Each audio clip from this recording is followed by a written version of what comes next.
Alors, les amis expatriés, expats, depuis Vatican, je veux un peu parler aussi d'un autre fait qui dérange. Tu es expat, tu arrives sur une mission. Pourquoi tu penses qu'un staff national ne peut pas être mieux que toi? Pourquoi tu penses qu'un staff national ne peut pas avoir une bonne voiture? Pourquoi tu penses qu'un staff national ne peut pas se taper une maison de son rêve? Tout simplement parce que toi, dans tes calculs, tu penses que tu es 4 fois mieux payé que le staff national et que ces derniers, s'ils peuvent lancer des chantiers, s'ils peuvent faire des projets, ils volent. C'est pas du tout normal, c'est pas professionnel. J'ai vu des expatriés arriver sur une mission et commencer à se poser des questions sur la voiture d'un staff national. Le gars, il touche autant, comment en un clin d'œil, il a pu s'acheter cette voiture-là qui coûte autant. Ce n'est pas du tout normal. Tu ne connais pas sa vie. Tu ne connais pas son passé. Tu ne connais pas ses activités. Tu ne sais pas si le gars, c'est un héritier. Tu ne sais pas du tout si le gars, c'est un commerçant. Voilà, il ne faut pas te mettre à des jugeotes, à des a priori, juste à cause du salaire que toi, tu payes aux messieurs. Ce n'est pas du tout normal. Il y a des expatriés qui arrivent sur des missions.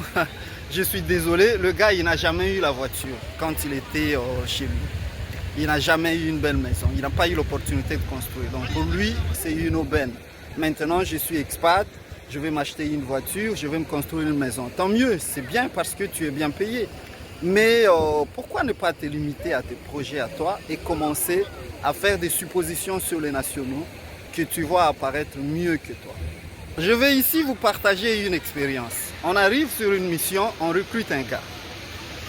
Le gars, il est super beau, il sent le propre. Dans son habillement, il est propre. Dans ses compétences, il est propre. Dans tout ce qu'il fait, le gars, naturellement, il est propre. Il est complètement décomplexé devant ces expatriés qui pensent être spécial vis-à-vis de nationaux et qui estiment qu'on doit les appeler chef. Alors le gars, il ne t'appelle pas chef, il t'appelle Joe. Tu es son ami.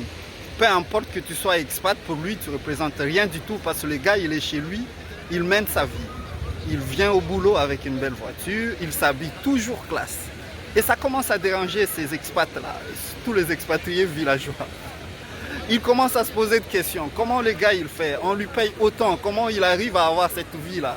Comment il peut se taper des basins? Pourquoi ils sont toujours bons? Pourquoi et pourquoi? Beaucoup de questions qui n'ont rien à voir avec le professionnel. Alors, malheureusement pour le gars, il gérait une activité et il était en contact avec la finance. On lui donnait des avances, il pouvait aller sur le terrain, gérer les activités et après venir justifier. On a trouvé une piste. Les expats commencent à interroger. Est-ce que le gars, il bouffe pas l'argent?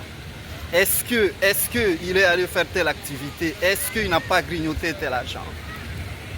Et là, ça commence à mijoter entre expats, ça monte, ça descend et finalement, on veut sa tête. Le gars, il doit partir, c'est un voleur. La vie qu'il mène ne correspond pas à son salaire. Il doit partir. On commence à chercher le gars. Fouiller ce qu'il fait comme activité, chercher à l'incriminer des choses qui ne sont pas du tout réelles. Tout simplement parce qu'on est complexé de sa vie, on est complexé de son passé et on n'a pas cherché à savoir ce que le gars il est réellement dans la vie extra-professionnelle. Qu'est-ce qu'il fait? C'est quoi sa famille? Qui est sa femme? Qui est son papa? Pourquoi il est comme ça?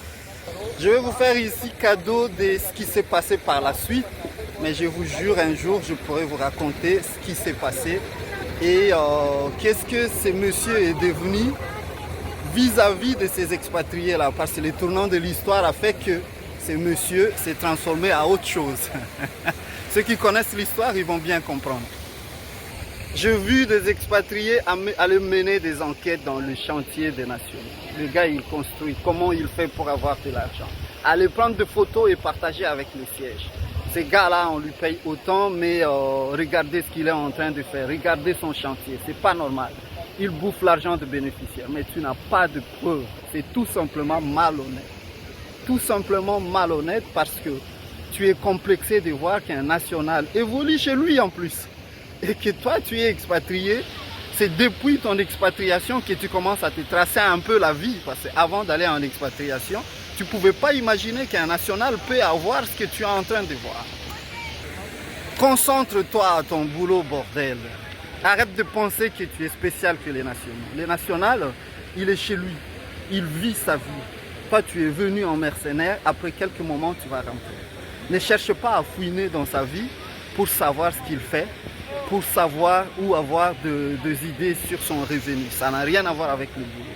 Il y en a qui sont des héritiers, il y en a qui sont commerçants, il y en a qui font autre chose. Il y en a même qui blanchissent l'argent. Il y en a qui travaillent tout simplement parce qu'ils veulent blanchir l'argent. Souvent, ces expatriés-là qui arrivent complexés devant les nationaux, si on se met à fouiner dans leur vie, quand ils étaient des staffs nationaux, c'était des voleurs. C'était des gens qui volaient et qui n'étaient tout simplement pas organisés et qui sont impressionnés de voir qu'il y a des nationaux qui peuvent s'organiser tout en étant national. Alors, à vous le manager, tu recrutes dans ton équipe un expatrié qui, à peine arrivé, commence à remettre en cause toute son équipe, incompétente. Son équipe ne peut rien faire. Lui seul, il peut tout faire. Il faut le virer. Le gars, il n'est pas compétent. Parce que lorsque tu es compétent, tu arrives, tu as beaucoup de challenges. Tu ne vas pas te concentrer sur la vie des autres. Tu ne vas pas te concentrer à virer tout le monde parce que finalement, tu vas travailler avec qui? Alors, des personnages comme ça, il ne faut pas le garder dans les équipes. Tu as un staff qui arrive, la première des choses qu'il te met sur la table, mon équipe est constituée de voleurs, je dois tout le virer et constituer une nouvelle équipe. C'est que le gars, il cherche à mettre en place une équipe avec laquelle il va mettre en place son jeu de détournement, du vol. On les a vus. Il va te dire qu'il adore le changement. Non, il faut changer l'équipe. Et ces changements-là, c'est à son avantage. Voleur. Voleur que tu es. Il va démanteler les réseaux. Quel réseau tu vas démanteler? Tu cherches à mettre en place une équipe que tu vas contrôler, avec laquelle tu vas surveiller et mettre en place une stratégie du vol.